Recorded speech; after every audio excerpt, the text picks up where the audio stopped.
Bendiciones, familia Espíritu Verdad. Estamos este día dándole gracias a Dios que podemos recibir este mensaje de hoy. Y pues vamos a empezar con una oración. Señor, te doy gracias por la oportunidad de estar, Señor, compartiendo tu palabra. Y yo sé, Señor, que tu palabra tiene un propósito grande en nuestros corazones. Oro, Señor, que tu Espíritu Santo nos dirige en cada paso. Y Padre, que podamos no nomás escuchar la palabra, pero hacerla en nuestras vidas, Padre. Oro, Señor, que sea algo que nos ayude y nos guíe, Padre, para estos tiempos. Bendícenos, Padre, en el nombre de Jesús. Amén. Amén.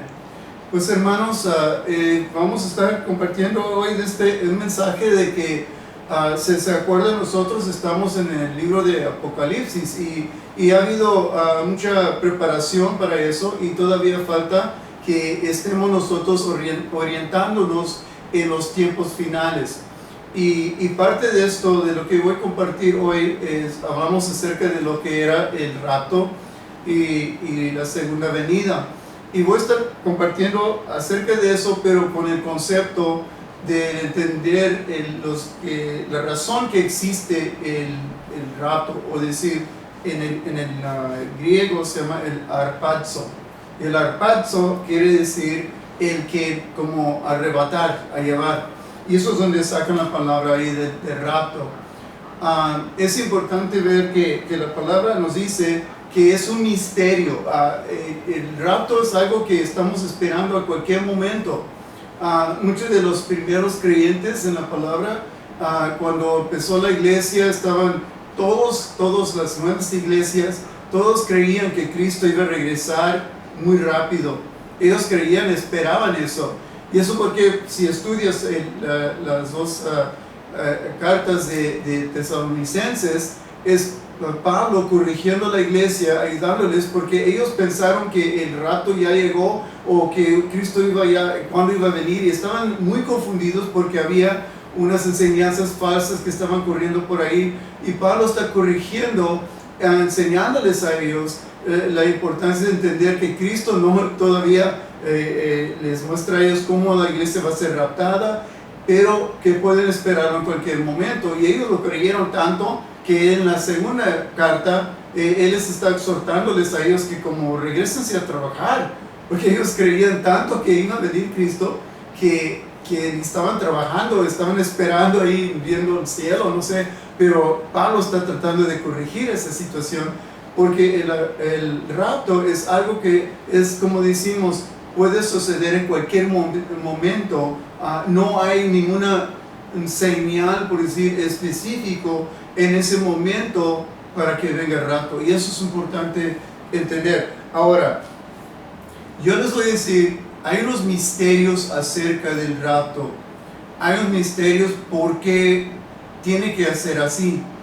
Y vamos a ver unas razones por qué. Porque muchas veces la gente no entiende. ¿Y por qué quiere el Señor traer la segunda venida? Pues es diferente que el rapto. ¿Por qué tengo que yo estar nomás esperando? ¿Qué señal o qué va a pasar? Y muchos preguntan eso. Y ha habido en el tiempo pasado que gente ha dicho que Cristo iba a regresar y que iba a recoger su iglesia. Hasta dieron fechas y todo eso.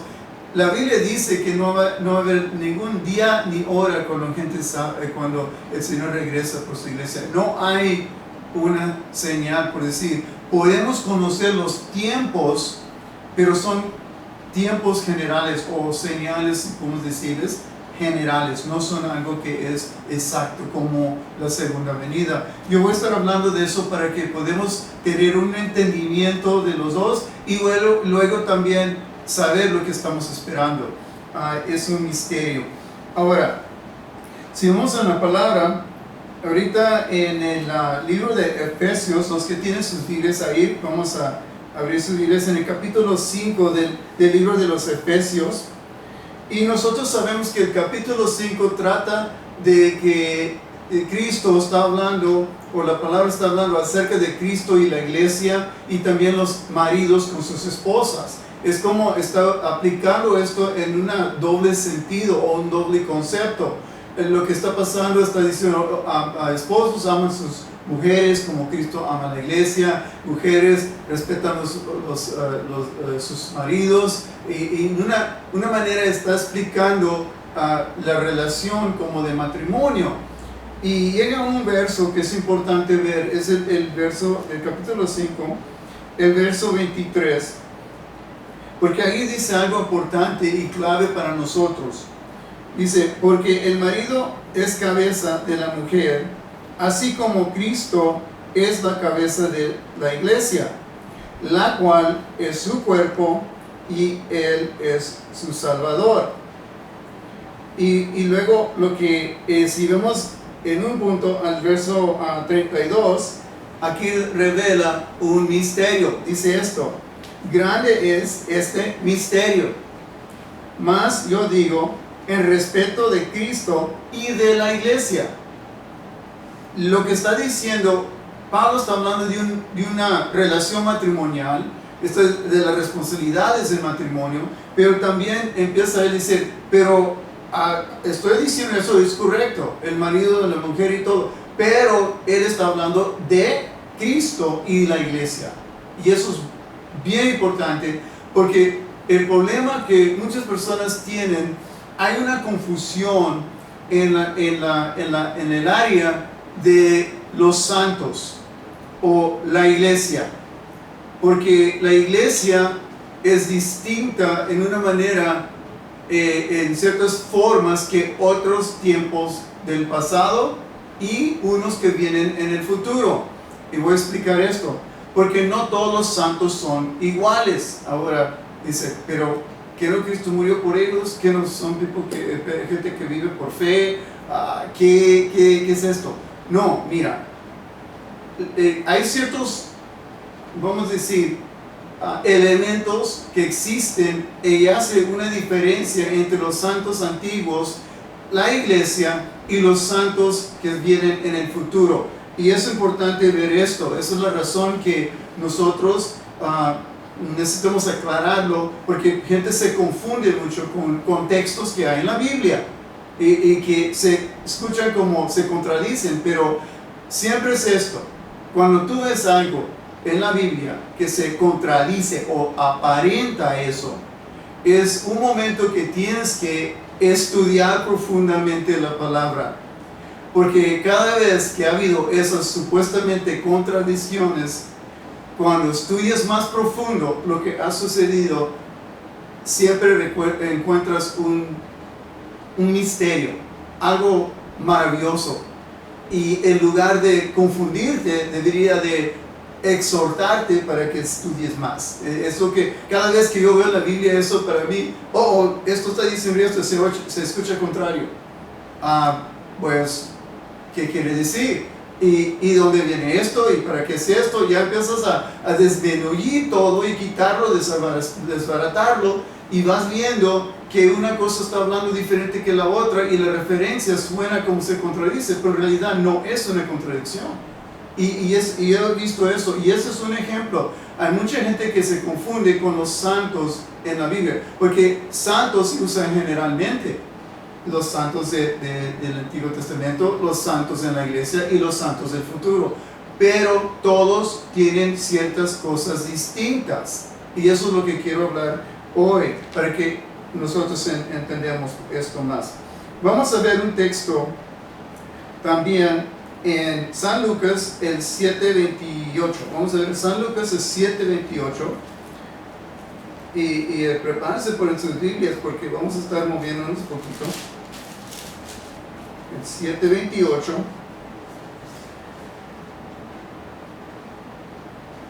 Aquí estamos.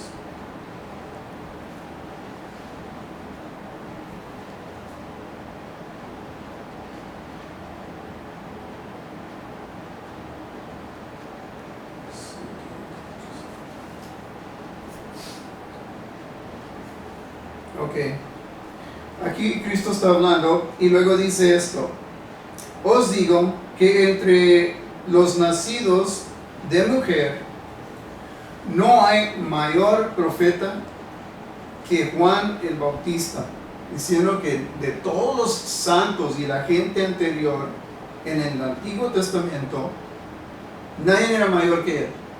Juan el Bautista era el máximo de todos los profetas, de toda la gente del Antiguo Testamento. Y tú dirás, ¿por qué? Pues el papel que él tenía, él iba a traer y anunciar al Mesías. Y cuando eso sucede, cosas cambian.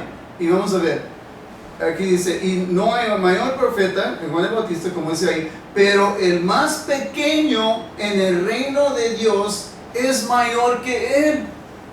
¿De qué? De Juan el Bautista. Y tú dices, ¿por qué está diciendo eso? Que el menor de uno que nace en el reino de Dios, es mayor que Juan el Bautista. ¿Por qué? Porque el Antiguo Testamento se concluyó con Juan el Bautista. Él fue el profeta que iba a proclamar el Mesías. Cuando él vino y hizo eso, ya trajo un nuevo, vamos a decir, voy a usar la palabra, un nuevo odres. ¿Se acuerdan ustedes que cuando Cristo discutía con los fariseos, ellos siempre andaban con sus tradiciones, sus ideas y sus conceptos y los argumentos venían, y él siempre estaba diciéndole, no puedes poner un remedio de un trapo viejo a un nuevo porque se rompe y se echa, pero no puedes usar un odres nuevo. Lo que estaba diciendo él esto, el sistema que tienen ustedes es el antiguo, el nuevo viene. ¿Y quién fue el nuevo? Cuando Cristo vino a la tierra y fue bautizado. Dice, no nomás el Espíritu Santo llegó y luego se fue. No, dice que el Espíritu Santo vino sobre él y lo dirigió al desierto. Se quedó en él. Y lo que está hablando la cosa es, estaba sobre él y fue guiado en ese momento. En una forma, de ese momento hubo una nueva época que sucedió, porque los creyentes de ahí adelante son creyentes de la iglesia, y la iglesia es diferente, porque en el Antiguo Testamento los profetas de tiempos antiguos, cuando ellos estaban, vamos a decir, movidos por el Espíritu Santo de Dios, un ejemplo es Sansón. Sansón tenía una unción, pero ¿qué pasó cuando Sansón pecó? Se le fue la unción, se le fue el Espíritu Santo, y luego lo están torturando y todo, y a fin de cuentas, ya saben ustedes la historia, que está ahí, lo están burlando de él, lo amarraron entre unos pilares, y él empezó a rogarle a Dios, y luego vino el Espíritu Santo sobre él de nuevo, y él destruyó todo ese lugar, y mató a todos los filisteos, y esa cosa sucedió. Ahora, ¿qué estoy diciendo? Que si tú el Salmo 51, David en los Salmos está diciendo, Señor, no quitas tu espíritu de mí. Pues un creyente verdadero, sellado por el Espíritu Santo de Dios, no se le está brincando y saliendo el Espíritu Santo. ¿Me estoy explicando? Estás ungido y sellado. Eso es diferente que el Antiguo Testamento. Y es porque Cristo está diciendo, mayor es uno que el Antiguo Testamento en ese aspecto. Porque la unción venía sobre esos hombres, pero ahora, aquí adelante, cuando viene el Espíritu Santo sobre toda carne, todo creyente nacido de nuevo en el Espíritu, lleva al Espíritu Santo con él, con cualquier lugar donde está. Es nacido de nuevo. Y lo que está pasando, esa es la época o la era de la iglesia. Y la iglesia todavía tiene, ¿cuántos años? Desde Pentecostés hasta ¿cuándo? Hasta cuando Cristo regresa para raptar su iglesia. Eso es el fin de la obra de la iglesia en la tierra. Pero no quiere decir que el Espíritu Santo no sigue salvando personas, porque sabemos que hay personas que en la gran tribulación, la tribulación y gran tribulación, van a estar recibiendo a Cristo. Y eso es lo que quiero mencionar ahorita, para que veamos las diferencias, porque muchas veces gente se confunde. Ahora, hay otro texto en San Mateo que es muy importante, porque esto nos ayuda a entender la diferencia entre vamos a decir, los creyentes del antiguo tiempo y los que también están en el futuro. Ahora, capítulo vamos a ver, está en el capítulo 16, San Mateo, y es el verso 18. Ahora, no vamos a argumentar de cosas ahorita de otros puntos, pero nomás quiero leer el texto. Dice, y yo también te digo, ¿a quién? A Pedro. ¿Se acuerdan que cuando Pedro dijo, contestó bien la pregunta de Cristo y él respondió, era el Hijo de Dios y todo eso, y dijo, gracias Señor que Dios te reveló esto, el Padre? Pero llega a este punto y luego dice, y yo también digo, tú eres Pedro, y sobre esta roca, edificaré mi iglesia. ¿La iglesia de quién? De Cristo, mi iglesia, no de Pedro.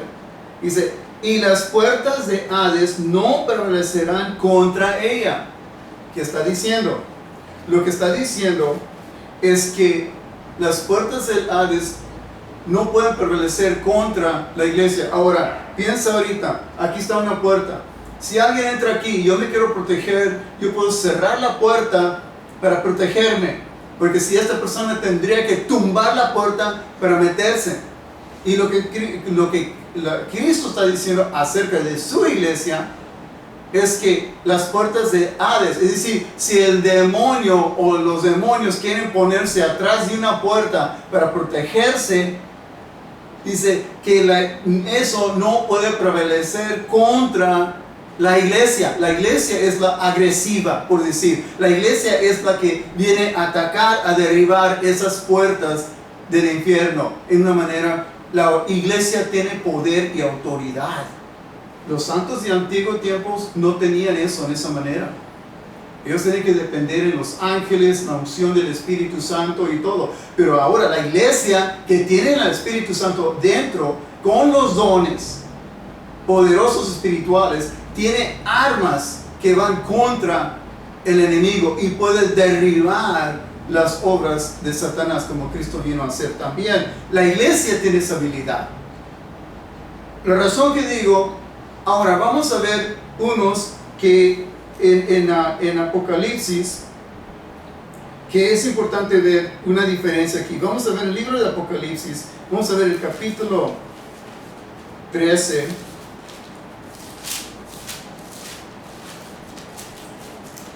El capítulo 13 y el verso 7.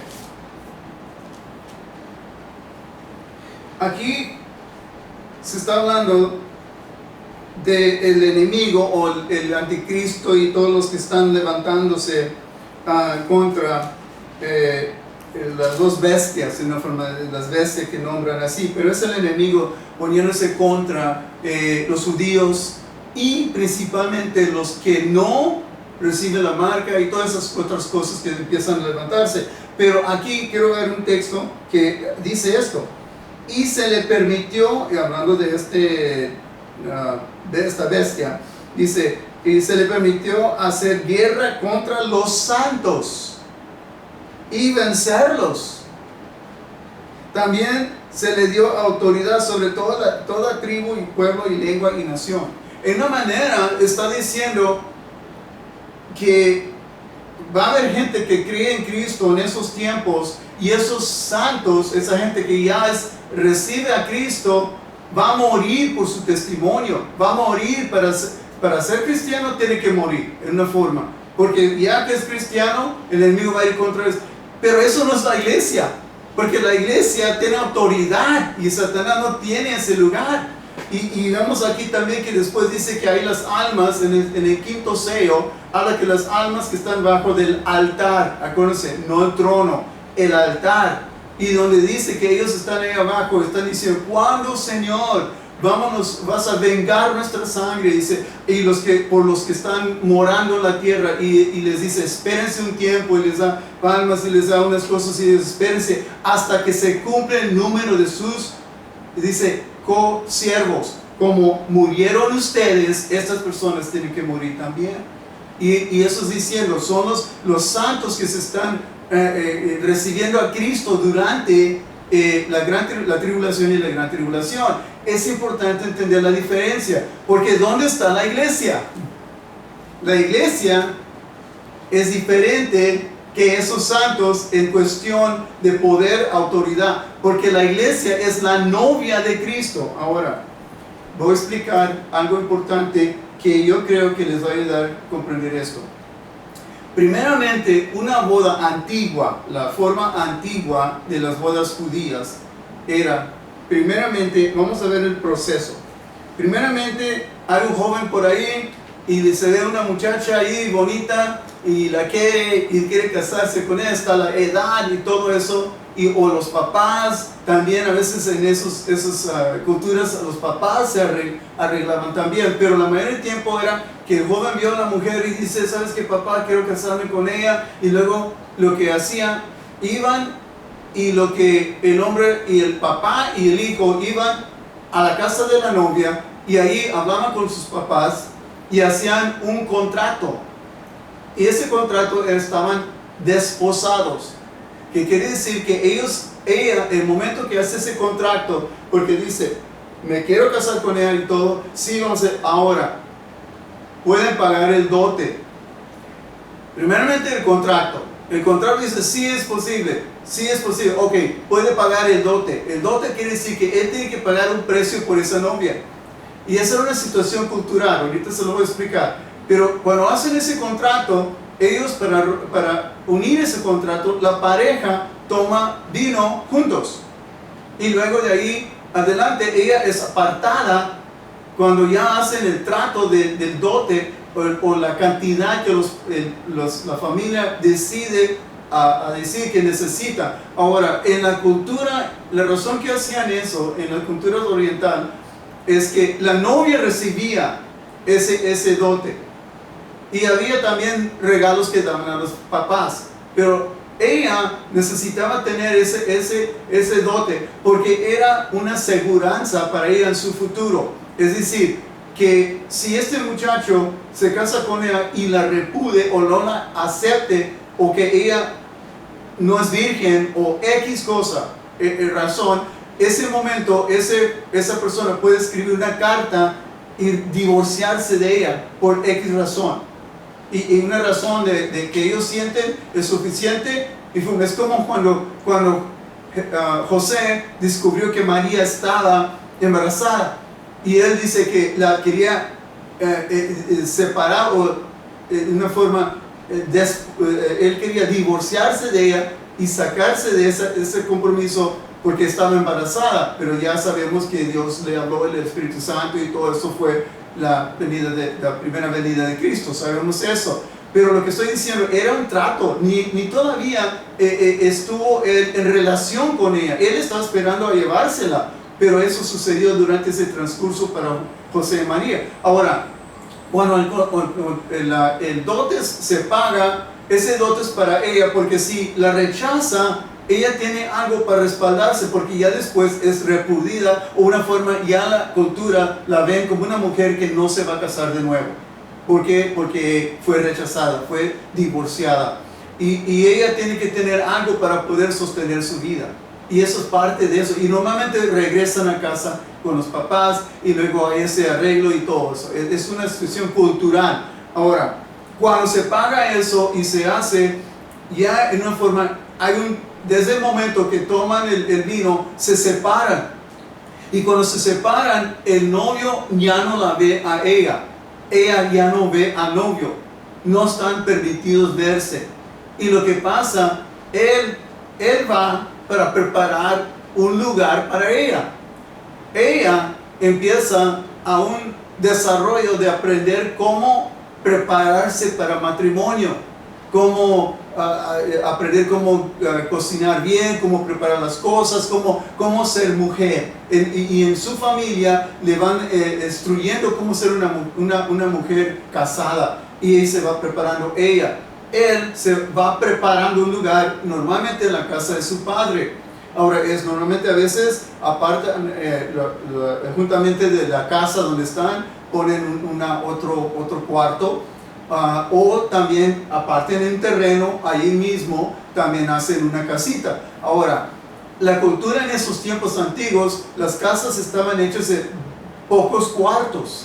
Mucha gente no sabe, pero en la cultura son cuartos grandes y mucha gente vivía y dormía y todo en un solo cuarto prácticamente. Pero la recámara era un lugar donde la mayoría de los papás vivían y se apartaban, a veces ahí, depende cómo es la familia. Pero dentro de la cultura era esto, que se hacía un cuarto que era general para todo y se hacía otro, este cuarto, para la novia, para el matrimonio. Y lo que pasó es que iban y ya cuando él estaba construyendo la casa, luego ella se está preparando, se está santificando, y luego dice que él empieza a preparar y está trabajando y a veces dura hasta un año. Ella no sabe cuándo va a regresar. Ella no tiene el día o ni la hora. Ella no sabe. Él está ahí echándole ganas y trabajando, pero cuando llega a cierto punto que él está construyendo y preparando ese cuarto, lo que pasa es esto. Todavía tiene que ser aprobado por su padre. El padre ve al hijo y va y checa la casa y dice, no, pues sabes que le falta aquí porque esto todavía se te puede meter agua. Y no, pues ahí le va arreglando esto y él está arreglando la casa para que cuando el padre determina. ¿Has escuchado ese texto que los ángeles y nadie sabe ni el día ni la hora? Dice, ni el Hijo de Dios, ni el Hijo de Hombre sabe, como hablando de Cristo que no sabe, y gente se confunde con eso. Es lenguaje matrimonial, es que el papel del padre es determinar cuándo el lugar está preparado. Y lo que pasa es esto, el momento que el padre dice, adelante, ya está, puede ser cualquier momento del día, la noche, cualquier momento. Y pues él emocionalmente va y se emociona y va y toma sus compañeros, los que son el cortejo, y se acuerdan la parábola de 10 vírgenes. Es lo mismo, todos están esperando porque ya todos se van, los otros amigos se van fijando, ya mero termina, y ¿sabes qué? Es interesante, ¿cuántos años tiene el Señor diciendo? Y Él dijo, voy a la casa de mi padre para preparar un lugar para ti. Y si no fuera así, no hubiera dicho porque voy a regresar para ti. Lo que es el lenguaje. ¿Se acuerdan de la Santa Cena? Cada vez que tomamos la Santa Cena y tomamos el vino, es la novia tomando el vino con Cristo, el cuerpo de Cristo. Lo que estás diciendo cada vez hasta que Él venga. ¿Qué está diciendo eso? Es una memorial del pacto matrimonial que teníamos con Cristo. Y cada vez que vemos, ¿y quién pagó el precio? Cristo. ¿Quién es el que pagó el precio? Es Cristo. Pero ¿quiénes son las arras? En la palabra de Dios dice, las arras es el sello del Espíritu Santo en nosotros. Las arras, el pago que dice, le pertenecemos, estamos apartados, estamos desposados con el Señor y Él va a venir. Y lo que este mismo lenguaje está diciendo eso, hermanos. Está diciendo que la iglesia es distinta. Imagínate, si Dios dice, o muchas personas creen que la iglesia, hay unos que creen que la iglesia va a pasar por la tribulación y la gran tribulación.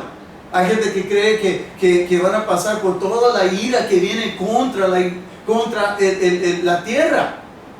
Pero es como decir esto, es como ir con Cristo va y recoge su novia, pero antes de recogerla, le da unas buenas azotes, estás mujer, te pego, no te quiero, o empieza, porque tengo la ira contra ti, y todo empieza a pegarle a su novia preparada para casarse con él, le da una buena paliza a la mujer, y luego ya dices, vamos a pasar por el altar, nos casamos, y vamos a tener cena juntos. ¿Dirás eso? ¿Harás eso con tu novia? No, porque Cristo está hablando aquí el lenguaje, ¿quién es la novia? Y lo que estoy diciendo, hermano, es que Cristo pagó el precio, tienes el sello del Espíritu Santo y dice que Él está preparando un lugar para nosotros. Ahora, si el enemigo, como trató, que no es omnisciente ni omnipresente, tienen que entender esto, hermanos. no es omnisciente ni omnipresente. Él no sabe todas las cosas. Él no está en todos lugares a la misma vez. Sabemos eso porque la primera venida de Cristo, ¿qué pasó con él?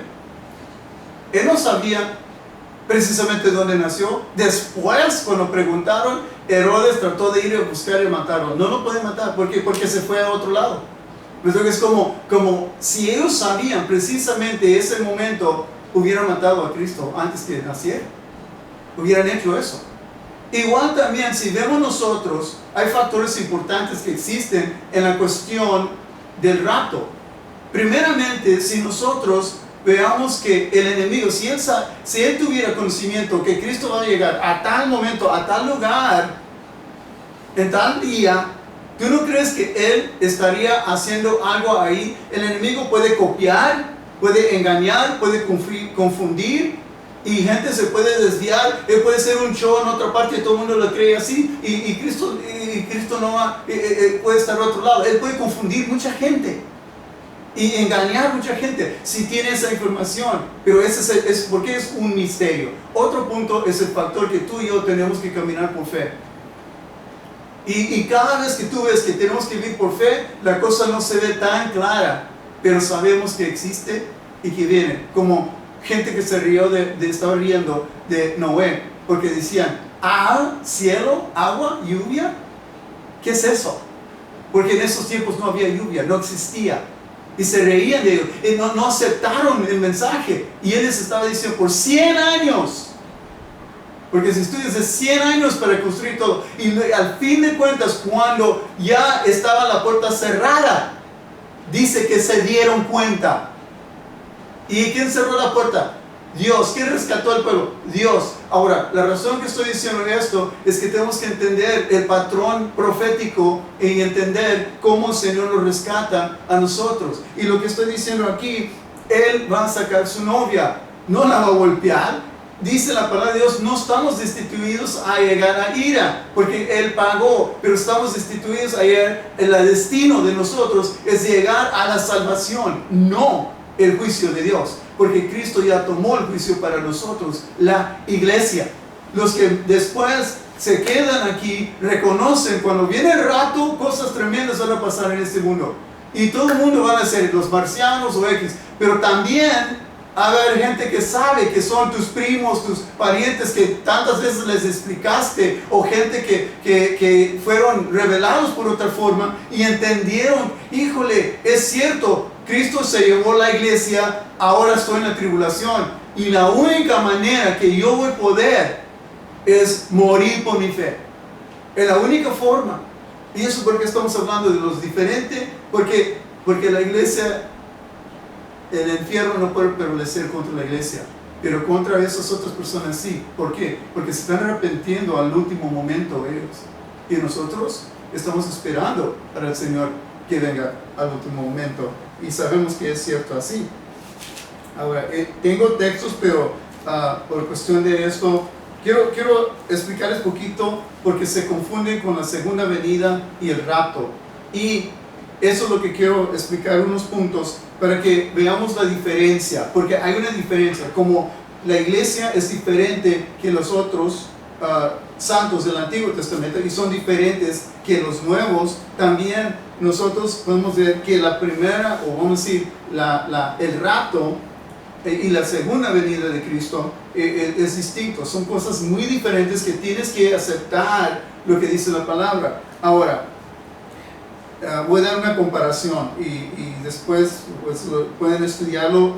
No les voy a dar cada texto, los tengo, pero no hay tiempo para eso. Pero en el rapto, la iglesia se encuentra con Cristo. Cristo viene y ella va hacia Cristo. En la segunda venida, la iglesia viene con Cristo. Es lo que sucede. El rapto solamente afecta a la iglesia, la que es receptora de evento es la iglesia. La segunda venida, el mundo es afectado por la venida de Cristo. El mundo está totalmente afectado por la venida de Él. En el rapto no hay juicio, no viene ningún caso de juicio. Pero en la segunda venida, Cristo viene a juzgar y empieza juicio. En la primera, o lo que es el rapto, tiene nada que ver con Satanás. Nada. Absolutamente nada está mencionado acerca de Satanás y el rapto. Nada. Pero en la segunda venida, Satanás es atado. Él tiene un papel ahí. En el primero no, lo rapto. En la segunda, en el rapto, perdón, en la venida del rapto es inminente, en una forma, puede suceder en cualquier momento. Puede suceder, nadie sabe el día de hora. Pero en la segunda venida se puede marcar, dice la palabra, desde el momento, hay una medida, desde el momento de la abominación desoladora, empieza un reloj correr y puedes marcar hasta el día de la venida del Señor. Y hay textos, hay más que 2000 textos y referencias acerca de la segunda venida de Cristo. Y la exactitud de todo lo que sucede desde el momento es como un reloj que corre. Y es importante entender la diferencia. Ahora, en el rapto, la venida de Cristo es en el aire. Nosotros vamos a Él al aire. Dice la palabra, vamos a Él en el aire. Y la segunda venida, Él viene y toca tierra. Él toca la tierra. Sus pies caen sobre el monte de Olivos y el monte es abierto, dice la palabra, se abre. Y hay unas enseñanzas que creen que se abrió tanto que cuando agarra Satanás y el falso profeta, ahí los avienta, como la tierra se tragó la Coré, y la gente en el Antiguo Testamento también se va a abrir ahí y van a tirar a Satanás dentro del pozo y detenerlo por 1000 años. Eso es un punto importante también. Ahora, dice también que Él viene a recoger su novia. ¿Sí? Cuando Él recoge su novia. Cuando regresa con su novia.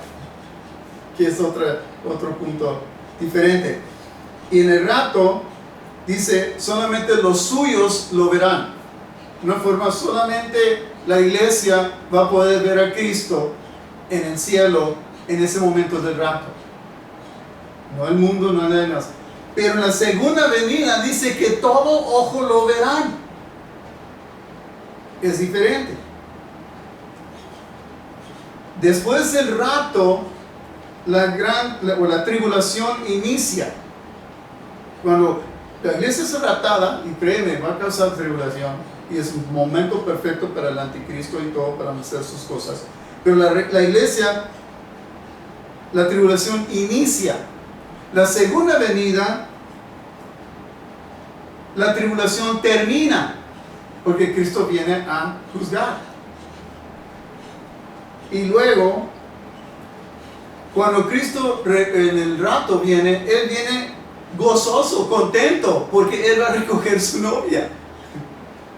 Pero en la segunda venida, Él viene con una vara de hierro, y dice, Él viene con el furor de su ira. Grande diferencia entre los dos. Y hay muchos más, pero esos son ejemplos, hermanos, que podemos ver nosotros acerca de eso. Ahora, para terminar, quiero llegar a este punto. Y les quiero leer un texto, o unos textos, porque yo creo que sería bueno ver unos textos. Aquí en el Salmo 27, Salmo 27, y estamos en el verso 5, dice esto. Estas son referencias que pueden ser aplicadas a lo que el concepto del rapto en el Antiguo Testamento. Son aplicaciones y son referencias. Dice, porque Él me esconderá en su tabernáculo en el día del mal, me ocultará en lo reservado de su morada. Sobre una roca me pondrá en alto. Está diciendo ahí, el Señor nos va proteger dentro del tiempo de mal y nos va a esconder en su morada. Recuerden que Cristo dijo, estoy formando una morada para ti. Ahora, vamos a ver otro punto que creo que nos da un poquito más, pues, vamos a decir, revelación. Quiero que tengan una buena revelación de esto. Estamos en Isaías, el capítulo 26, el verso 19. Y dice esto, 26, 19. Y tus muertos, hablando de muertos, y tus muertos vivirán, sus cadáveres resucitarán. Está hablando de resurrección. Despertad y cantad, moradores del polvo, porque tu rocío es cual rocío de hortalizas, y la tierra dará sus muertos. Anda, pueblo mío, está diciendo, anda, pueblo mío, entra en tus aposentos, que son aposentos como cuartitos. Cierra tras de ti tus puertas, escóndete un poquito, por un momento, en tanto que pasa la indignación, porque he aquí que Jehová sale de su lugar para castigar al morador de la tierra por su maldad contra él. Y la tierra descubrirá la sangre derramada sobre ella, y no encubrirá ya más sus muertos. ¿Qué está diciendo ahí? Pueblo mío, escóndete en tu aposento. En el tiempo de la indignación, cuando Dios va a ir y va a juzgar la tierra. Muy interesante, hermano. Estas son referencias que a veces, y hay ejemplos en la Biblia. Hay unos que preguntan, Enoc, él fue raptado. Él fue raptado antes del diluvio. Los que estaban en el diluvio estaban en el arca. Ellos estaban pasando por la tribulación, pero estaban protegidos dentro de ese tiempo. ¿Sí? Hay tipos. Y el que fue raptado antes de eso era él. Y cuando él murió, y cuando él nació, dicen en la tradición judía, Enoc, y cuando él nació y murió era el mismo día de su cumpleaños. Y sus cumpleaños, si hacen estudio, llega a ser el día de fiesta que se llama Eshad Shahot, que quiere decir algo del día de Pentecostés. Y él si nació en el día de Pentecostés, tradición judía dice esto, Enoc, y él fue raptado, es un tipo de la iglesia. Es decir, que cuando nació la iglesia en Pentecostés, y que sabe, quizás sea raptada en una fiesta de Pentecostés, no sabemos. Y pues lo único que quiero decir es, hay muchos ejemplos en el Antiguo Testamento que hablan acerca del rapto, la venida, que el Señor va a rescatar su gente. Hay una pregunta, por ejemplo, ¿dónde estaba Daniel cuando sus amigos estaban en el horno de fuego? Daniel no aparece ahí. Nomás sus amigos pasaron por ese horno de fuego, ese juicio. Si hay muchos ejemplos en la Biblia donde tú puedes ver que el Señor está protegiendo a unos y rescatando a otros. Y es muy interesante eso. Y eso es un ejemplo en la Biblia. Ahora, lo único que quiero decirles es esto. Hay muchas razones por qué Dios no quiso que el hombre supiera también el día y la hora del rapto. ¿Por qué? Porque si tú sabías el día y la hora, ¿qué harías tú? ¿Vivirás tu vida como te parece? ¿Haces la fiesta de tu vida y todo como tú quieres en una forma? Y luego al último momento, sabiendo que el siguiente minuto Cristo va a venir, ¿qué harías? Te arrepientas y eso no es vivir por fe. ¿Sí? Y lo que también puede ser que el hombre vende boletos. Él va a venir aquí Él va a venir. ¿Cuántas veces ha pasado eso en la historia de hombres diciendo que Cristo iba a venir? Y siempre no es ese momento. Una cosa que puedo garantizar, y la pastora también lo ha mencionado, es que dicen si ese día Cristo viene y lo están anunciando por todos lados, te puedo garantizar que ese día no va a llegar. Porque ni hay ningún hombre que puede determinar el momento. Es el Padre solamente. Lenguaje de matrimonio. Y mi hermano, quiero ahorita orar por ti. Quiero orar que el Señor siga dándote revelación y entendimiento de la palabra de Dios. Quiero orar, hermano, porque la Biblia misma dice, las Escrituras están hechas para que nosotros tenemos, que dice la palabra, consuelo y paz. Y yo quiero que entiendas esto, hermano. Durante estos tiempos difíciles que estamos viviendo, podemos nosotros estar con seguridad que Dios está en control. Y las cosas, aunque difíciles que sean, todavía no es el fin. Porque Cristo nos ha dicho eso. Y tenemos que entender qué viene, qué tiene que suceder antes. Y muchas veces en lugar de estar así paniqueados con temor, podemos nosotros tener paz y seguridad. Porque confiamos que Dios nos ha llenado con su Espíritu Santo. Y si tú no has hecho eso en tu vida, tú has recibido a Cristo, tú tienes que nacer de nuevo para que el Espíritu Santo esté en ti. Porque el día de rapto vas con Él, es parte de la novia de Cristo. Pero tienes que arrepentirte de tu pecado, recibir a Cristo, reconocer que Él murió por tus pecados y pedirle que entre en tu vida y que el Espíritu Santo, que tú pides perdón por todo lo que tú has hecho. Y Dios va a entrar a tu vida y te va a sellar y vas a ser parte de esa novia. Pero primeramente tú tienes que reconocer tu posición como estás. Porque sin Cristo hay otra dirección, una sola otra dirección. Y con Cristo hay una sola dirección. Es claro, la Biblia lo dice así. Y la Biblia no ha fallado desde ese momento. Y lo único que quiero hacer es orar por ti, este momento que el Señor te dé esa paz, esa seguridad. Señor, yo oro ahorita por este pueblo. Yo oro, Señor, que este mensaje no se confundan, Señor, pero que más que todo les da claridad, que no todo es lo mismo y tenemos que estudiar y entender las diferencias, porque las diferencias, Señor, nos ayudan a entender lo que es una cosa y otra y que es el propósito, Señor.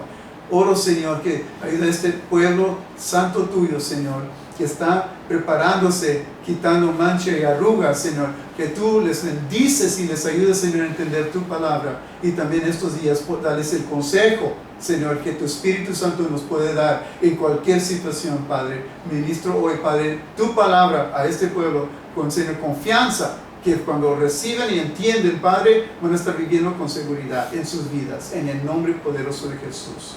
Amén y amén. Señor les bendiga, hermanos. Les queremos mucho y seguimos adelante.